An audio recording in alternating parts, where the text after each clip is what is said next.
Welcome to Legacy Boxing Showcase, sponsored by Legacy Boxing Promotions, Pettis Collision, Ed Nunez, along with my co-host, Austin Killeen. And Austin, we've got today's guest in our studios, Andres Ray, an amateur boxer who will be fighting in this year's Golden Glove Tournament, which starts March 9th. But there's some other things. Again, if you want any coverage of boxing, local, regionally, go to cleanscorner.com. I've always enjoyed your write-ups, Austin. They're excellent. You're at ringside taking pictures. You're covering the whole card. I know people remember or think about that, where you're at. I've seen you at several of those events. But I wanted to talk to you about the fights at the Marriott Pyramid Hotel. Robert Duran Jr., the son of legendary boxer Roberto Duran, was in that, is a southpaw, knocks out his opponent in round one. And again, Duran, the legendary, people still say to this day, the best lightweight there was. I would love to have seen him and Chavez. I would take Duran over Chavez. Duran was my guy though, right? When Duran, I remember they back in the days before they had closed circuit at your house, when he fought Sugar Ray Leonard, it was at the Pit. Second fight, you know, my dad, I was going to Eastern New Mexico at that time, buys me a ticket, Duran quits. You know, that to this day, nobody knows why, right? The 30 for 30 with Sugar Ray Leonard. To this day, nobody understands why Duran quit. You know, I think it was a lot of his ego, because Leonard was showing him up with the bolo punch, things like that. That's just speculation. But let's go to his son, Robert Duran Jr., first round knockout. Well, in his biography, Roberto Duran acknowledges that he is his son. Gavin, I think, was the mother's name, and he lived in Florida. And Roberto Duran in the 80s spent a lot of time in Florida training, and that's where he met her, and obviously the result had the son. We saw him fight, like you said, at the Pyramid. He's a southpaw, unlike his father, but he had a quick pair of hands, and when he knocked the guy out, the guy he was fighting seemed to be a pretty decent fighter. He had tagged Duran with a decent shot.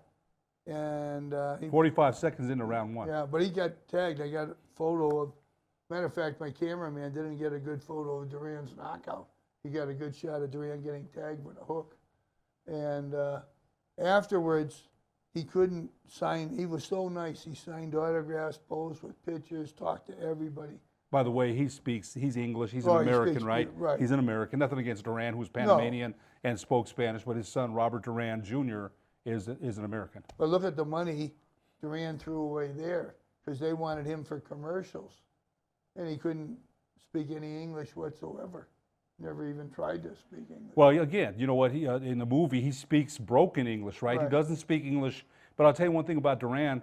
Duran didn't care about that. He didn't care about any of that, because I read Manos de Piedras, the biography by I can't remember who it was by. Duran could have cared less about any of that stuff. When he beat Sugar Ray Leonard, to him, that was the highlight of the career, because he beat the American, right? The American star. And after that, I can't tell you that his career was ever the same. Now, he still had the beating Iran Barkley for the middleweight championship, right? You're talking about a legitimate lightweight going in against a 160 guy who was way bigger than Duran. Oh, and yeah, people can argue about that decision. Duran won his fourth championship, I still go back and look at that fight. It was an amazing fight. But Robert Duran Jr., again, Austin, the facial resemblance with the beard is uncanny. Duran always had that beard, right? And they were saying in some fights they wanted him to shave it off because they thought, they thought he was using it as a cushion. Now, Duran, the defense, his defense was amazing. His defense, the way he ducked and rolled with punches, he might have been one of the best defensive fighters as of all time as well. He drove Marvin Hagler crazy when he fought Hagler. 15. People don't forget too, Austin. Those were 15-round fights. Right, which we had today. I think boxing made a huge mistake, because if you look at the 15-round fights, boxing was relevant. You can't find write-ups in the newspaper anymore. And that's a very interesting point. It's very interesting. I didn't even think about that, what you just said. But that's true, right? So when Dooku Kim gets killed in the ring by Boom Boom Mancini, they started drawn back to 12 rounds, and you still think that's a mistake. We've got Tyson Fury and Deontay Wilder for the heavyweight championship this Saturday. First one ends in a controversial draw. Who do you got? I think it's a pick'em fight. I'm sitting on the fence here. Wilder, I never liked him when he first came up, but he's definitely gotten better. His 2 wins over the Cuban, I think his name is Cruz. I hope I'm messing up. It is. In both fights, Cruz gave him a war, but he tagged Cruz, bang, he took him out, one punch. He just, he's a tremendous puncher. If he hurts you, he doesn't fool around. He goes in for the kill. So Wilder, to me, is one of the all-time great punchers. And then Tyson Fury is 6'9", and he's a beautiful boxer. And ironically, they seem to get along. They're not tossing trash at each other. They seem to be, they respect each other because they knew the first fight was really good. And how can you hate someone who's going to make you a multi-millionaire? Well, you got to hype the fight a little Right, bit, gotta so hype fighters it, do yeah. that, right? But I got to ask you this now. Tyson Fury was knocked down by Wilder in the first fight. To his credit, he got back up, and he shook off the cobwebs and was hurting Wilder in that same round. Same round. I don't know how he did it. Fury's had his problems. I think, I don't know if it's alcohol that was his Some issue. drugs and alcohol. But he's cleaned up his act. He's kind of got a funny build. He's 6'9", but he's not. Well, he's not shredded, right? Right. He's not porky, but No. he's not. There's no definition in the muscles like Wilder. None. But Fury, I'll tell you what, he could punch too. Oh. And he showed again tremendous stamina in getting up from that knockout and giving it back to Deontay Wilder. That fight, I'm gonna pick Wilder. But Wilder lately has been making some crazy statements saying that in his prime he would have knocked Mike Tyson out, things like that. Again, he's got to, and Mike Tyson said that. He's got to say that, right? He's the heavyweight champ. He has to believe that. But a young Mike Tyson trained by Kevin Rooney, where his defense was almost as good as his offense, Right. would have taken Wilder apart in about 2 rounds. Well, Mike Tyson's mistake, he got rid of the people who brought him up and listened to Don King, and they cleaned out his corner, and he was never the same fighter again. You remember when he lost and we got about 30 seconds left, he loses to Buster Douglas in Tokyo, and there's not even an end swell in the corner. I mean, how amateur was that? That's amateur night, man. And then Don King actually tried to take the title away from Douglas. Douglas claiming Saying the count was long. right. And yeah, Of course, Buster Douglas sold a one-hit wonder. We didn't. He comes in against Holyfield. His next fight, he's 330 pounds. well, he ate himself out of the division. He did. We'll be back to Legacy Boxing Showcase after these messages.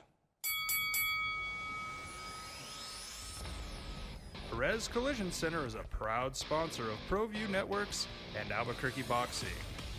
Perez Collision Center offers expert knowledge on any of your auto body and paint needs.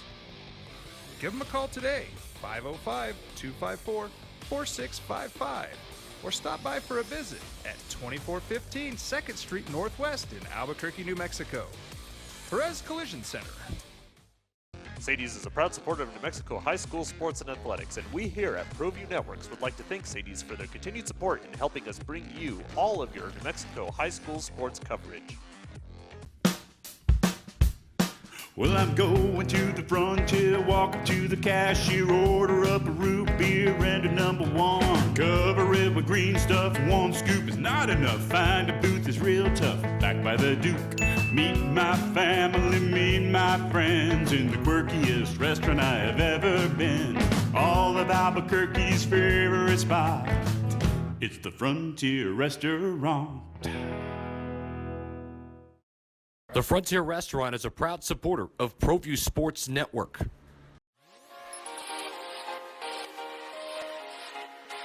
Folks, there's no other way but to be all in. Either he's Lord of all or he is not Lord at all. And you can experience the real and authentic, true life change that only God can provide to humanity.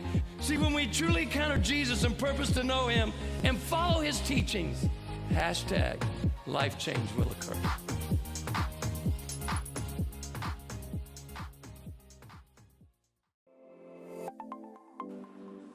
Get into the game with Garden Swartz Team Sales.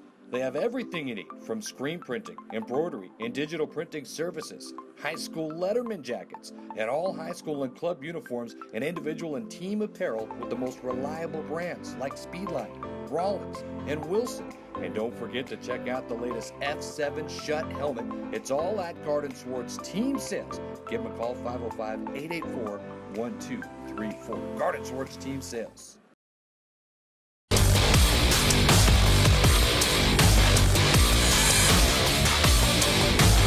Welcome back to Legacy Boxing Showcase, sponsored by Legacy Boxing Promotions. Pettis Collision, Ed Nunez, along with my co-host Austin Colleen, and studio guest is Andres Ray, an amateur boxer who will be fighting in this year's Golden Glove tournament, which starts March 7th. Andres, welcome, man. Thank you. Thanks you so for much having for coming in. Austin, you know, the tournament started in 1923 in Chicago. You know, when I think of boxing and I think of you've just been around and covered so much boxing history. You know so much. You know, of course, 1923, it's a little before your time, Austin, but... Thank but, you for getting Yes, that yes. part We're not going to reveal anything on this show, Austin. Yeah. But anyway, talk to us a little bit about the history of the Golden Gloves. It's a rich history, very rich. Well, it's the first tournament that they ever organized for amateur boxing. And then I believe it was 1926, New York said, hey, why don't we get into it? And then they took their champions from each side of the country and put them together. And they fought it out to see who was the national champs. Then it expanded into 8 regions around the country. And so when I was a kid coming up, you had so many fights before you actually got to the Golden Gloves championship fights. You might have fought 12 times in the course of 6 weeks. So, and you might have to fight more than once a day. Let me ask you this too. When the tournament started, did they have the headgear? That's a question. No, they fought Okay, so like no 12. headgear. No headgear. Okay, what year did the headgear become a requirement? Do you know? I don't even know, and headgear is a joke anyways. I don't care what you have. If you're in a car and you get back in, nothing's hitting your head, and you snap back, your brain's bouncing off of something. So headgear doesn't protect you at all. And we wear headgear when we're sparring. It protects you from a cut. That's the only thing it does. But if you get hit in the head, your head's jarring. Look at football. I mean, they spend wearing a so helmet. much. I mean, the helmets they wear are incredible. And it's nice that they're trying to do something, but those football players go head to head with their helmets. Guys are getting concussions. And all they can do is they have those tents there. They do the check them for a concussion. And Concussion then protocol. Yeah, and then they take them out for the rest of the game. But some of those concussions are lasting much longer. Oh.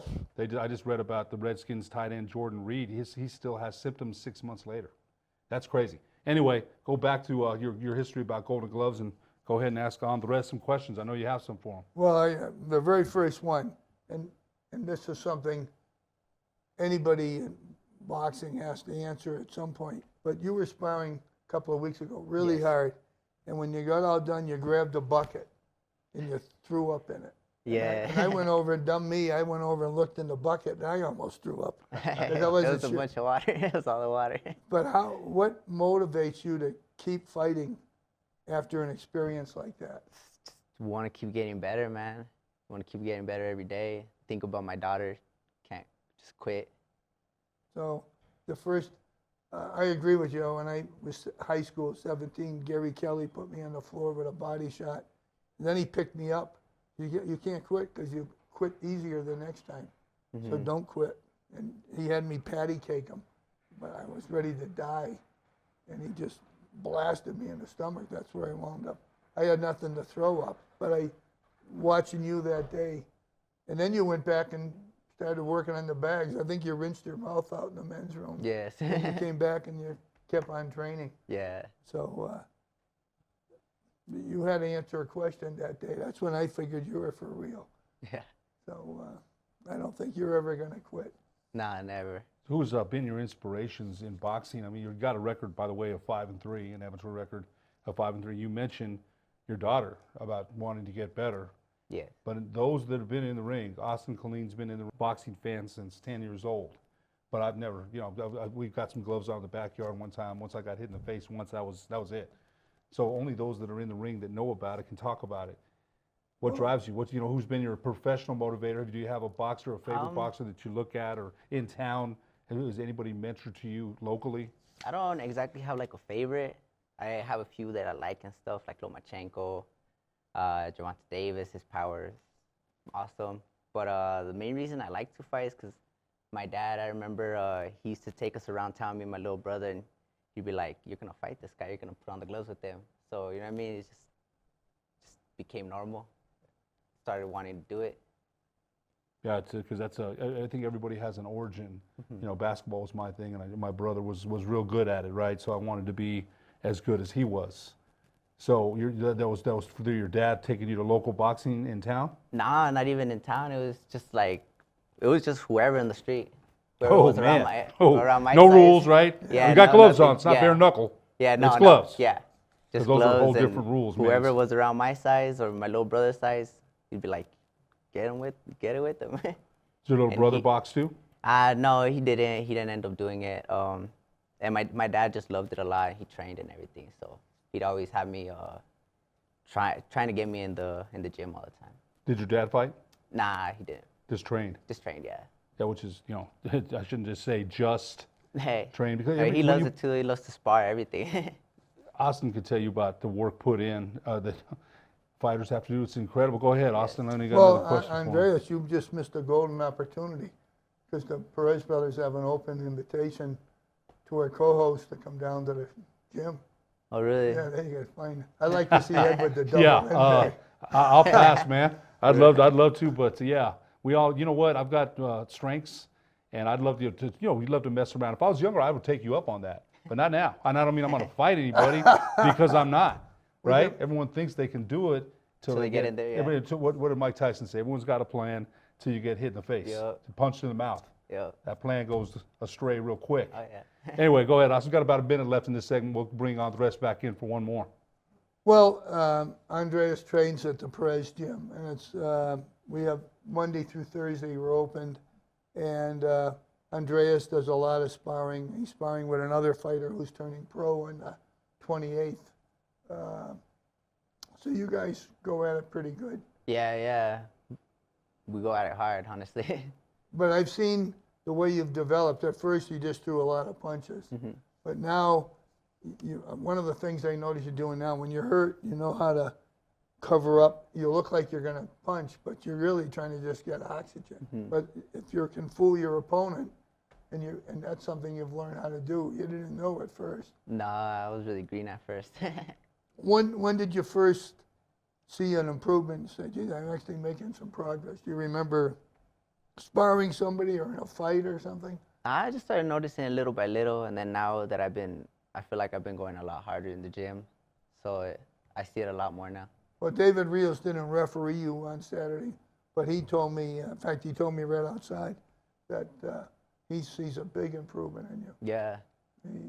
He has refereed your fights. Yeah, he has. So We'll take a break and have Andres Ray in for one last segment on Legacy Boxing Showcase. Perez Collision Center is a proud sponsor of Proview Networks and Albuquerque Boxing. Perez Collision Center offers expert knowledge on any of your auto body and paint needs. Give them a call today, 505-254-4655, or stop by for a visit at 2415 2nd Street Northwest in Albuquerque, New Mexico. Perez Collision Center. Sadie's is a proud supporter of New Mexico high school sports and athletics, and we here at Proview Networks would like to thank Sadie's for their continued support in helping us bring you all of your New Mexico high school sports coverage. Well, I'm going to the frontier, walking to the cashier, order up a root beer and a number one. Cover it with green stuff, one scoop is not enough. Find a booth is real tough, backed by the Duke. Meet my family, meet my friends in the quirkiest restaurant I have ever been. All of Albuquerque's favorite spot, it's the Frontier Restaurant. The Frontier Restaurant is a proud supporter of Proview Sports Network. Get into the game with Garden Swartz Team Sales. They have everything you need from screen printing, embroidery, and digital printing services, high school letterman jackets, and all high school and club uniforms and individual and team apparel with the most reliable brands like Speedline, Rollins, and Wilson. And don't forget to check out the latest F7 Shut helmet. It's all at Garden Swartz Team Sales. Give them a call, 505-884-1234. Garden Swartz Team Sales. The New Mexico High School Coaches Association, established in 1941, is an organization of New Mexico's best and most professional interscholastic coaches. Coaches across work daily to help our student athletes excel in the classroom, on the field of play, and in our communities. Students that participate in interscholastic activities attain higher grades, higher graduation rates, and higher wages. Responsible for the North-South All-Star Games, statewide Coaches Award Program, and providing multiple professional development opportunities for New Mexico's coaches. Be a great coach by coaching beyond the game.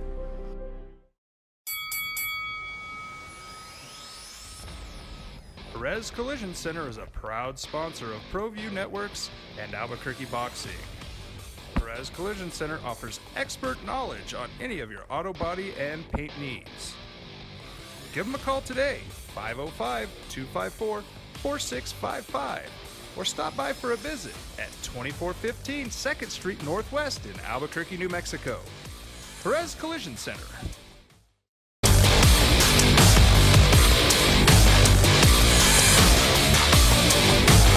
Final segment on Legacy Boxing Showcase, sponsored by Legacy Boxing Promotion, Pettis Collision, Ed Nunez, along with my co-host Austin Colleen and our in-studio guest Andres Ray, amateur boxer, who will have he'll be fighting in this year's Golden Glove tournament, which starts March 7th. Andres has a record of 5-3. Thanks so much for being with us, Andres. Thank you for having me. Austin Colleen's got some more questions for you. Why don't you explain to these young fighters who might be interested in going into the Golden Gloves, talk us through the different types of equipment that we have in the gym and that you're using. Double end bag, heavy bag. There's all types of heavy bags The now. speed bags. Plus your sparring. Go ahead. Yeah. Pick out, your typical routine. You go into the gym tonight. Start with some jump rope, maybe shadow boxing since Monday. Start warming up, and most likely hit mitts with Chocolate or Coach Aron. Shout out to them. And Why don't you tell us a little about Chocolate? Chocolate is great, man. He's really good with the mitts. Well, he's Push got to an speed. interesting history where he comes from. Yeah, I guess I don't really know too much, but I know he did fight pro and stuff, amateur. Well, he came out of He knows a lot. Cuba, Yeah, and then through an accident, he was shot in the leg, misidentified. Cool. In Cuba or here? Here he got shot by, apparently he got shot in the leg. But he worked with the mitts, and maybe you can explain a little bit about the mitts. I never used mitts when I fought. Now that I'm back in the gym, I'm using them and I like them. But what do you like about the mitts? I feel like it helps me with like landing my punches better. You know what I mean? Because being more accurate and stuff. Because just with the bags, they make you work more. The coaches make you work more. Now, Tell you speed up, slow down. when they're calling out different combinations, how does that affect your hitting the mitts? That's a good workout, man. Cause yeah, I don't know, just. Well, I find it confusing because they Yeah. say 2 lefts and a right, and then I'm starting. Then I can't. What did he say? So mentally you suddenly become engaged. Yeah. You have to really think. I don't know how they protect their elbows because you punch pretty hard and then they're holding the mitts, and it puts tremendous pressure on your elbows. The person holding the mitts. So that's pretty good. I noticed you in the double end bag. You were trying to show me something. Cause like I was telling Ed, you hit the bag the first time, it comes flying in your face. And Yeah. Then you learn how to. I'm getting better at it, but I never hit one when I fought before. Yeah, I'm still working on that too, man. I'm still trying I to get better at that one. Yeah. It's not easy to master. Yeah. That's a real art to that. It's a real art to that. I wanted to ask you, Andres, the tournament is coming up March 7th. And I think a lot of people probably don't know, what about the diet? Because you got to be, it's what, February 18th today, 17th? Yeah. It's the 17th. It's President's Day today. So you've got 3 weeks. Yeah. So how do you prepare yourself? Again, the eating part is hard for a lot of boxers to rehydrate, things like that. Talk about, for those that don't know, you just can't go out and eat Wendy's and fries no. and shakes and cookies. Talk about the diet a little bit. Well, I'm lucky enough to have my friend Michael Alderete with me. He tells me A what boxer, to eat. by the way, just so people Yeah, know he's who a Mike boxer, a is. professional boxer. Shout out to him. He helps me with my diet all the time. He tells me what to eat. Like, he'll give me hints and when to not to eat, you know what I mean? Stuff like that. He'll tell me to eat before the fight, the night before the fight, when to stop drinking water, when to drink water, stuff like that. So you're trying to make weight right now, so you're probably 3 weeks away from the fight. There's certain things, of course, you have to stay away from. Is that true? Well, since I just fought twice in this past month, I'm like right there. I'm like, okay, so I'm not far from weight. And with my training, and if I eat right, I drop it like nothing. Of course, you're 23 years old. The pounds will just come off real quick. I'm going to ask you, your last 2 fights, were you victorious in both of those? Yes, I was. Okay, what do you think you have to work on going forward? In this tournament here, the good thing is you'll face a number of opponents. Yes. What do you think as far as what it is you need to work on? And it has to be exciting for you because you have several different opponents, right? Mm-hmm. So what do you think it is you need to work on for this Golden Gloves tournament coming up March 7th? Maybe my defense a little bit, but just I'm gonna work on everything all around. You know what I mean? I'm gonna try to stay sharp with everything, so they don't have one up on me. You know what I mean? That's probably good too, because the opponents you face may take you to some, what they say, deeper waters, right? Yeah, they're going to test you in ways maybe you haven't been tested. Maybe some southpaws in there, right? Southpaws are always hard to fight. Yeah, I've sparred some southpaws, and they're definitely it's a little different. It's way different. So yeah, this tournament, I'm sure, will be a very good test. Yeah, definitely. Austin. Well, one thing I know you improved on, every fighter has to breathe. And so you'll fake it to get stall, to get some oxygen in. But you get it in such a way, I know you're stalling, but your opponent doesn't, because it looks like you're ready to punch. And I can see what you're actually doing is, if I can get like 10 seconds out of this, I can get some more air in my lungs. But that's not something that comes natural. So how did you start picking up on that? I feel more comfortable in the ring. I started to feel more comfortable now. So then that makes breathing easier. Yeah, I would panic before, honestly. I would start feeling tired, and I'd be like, man, I want the round to end already. Well, you mentioned Mike Alderete. He's been a guest on our show. And Mike clowns around a lot when he's selling tickets, and a lot of bravado. But in reality, he's very disciplined. He lost over 35 pounds for his last fight. And you brought up a good point. He is very disciplined. He doesn't act that way publicly, but when we're in the gym, and as a matter of fact, I've sparred him, and he went easy on me. If he ever went all out on me, I would have been dead. I sparred him once. He hit me with a body shot. That's what we were talking about earlier. Body shot. Austin got about a minute left. A couple more questions for Andres. Well, what would you say to somebody watching this show to try to get them to enter the Golden Gloves? Now, join. We need some competition. And I'm trying to get as much experience as I can as well. So, how would you put them at ease as far as, I might get hurt? What about the safety factor, the referees and they'll take care of you. If it looks like it's not gonna be good, they'll stop it. So, I feel like there's nothing to worry about. So you should be prepared, work hard, and you'll be all right. By the way, Austin, the tournament is where? That's a good question. Last year it was at the Legion right near the Embassy Suites Hotel. I forget what number it is, but it's off of Lomas. Right. And near Post 13. Post 13. And last year was the best year in 4 years. They had competition. 4 titles were fought for. 6 titles, I'm sorry. But the problem is they never put posters up. The gym should be flooded, because we take pictures every year of the team, the winning team. And what's easier than just make 100 posters? Well, look out for it. Again, the tournament, March 7th, you think, right, at Post 13. That's going to do it for this episode of Legacy Boxing Showcase. For producer Josh Brown, who always does a great job. My co-host, Austin Colleen. Our in-studio guest, Andres Ray. Great job. Thank you for having me. Best of luck. You bet. Thank you. I'm Ed Nunez. We'll be back in 2 weeks for another episode of Legacy Boxing Showcase.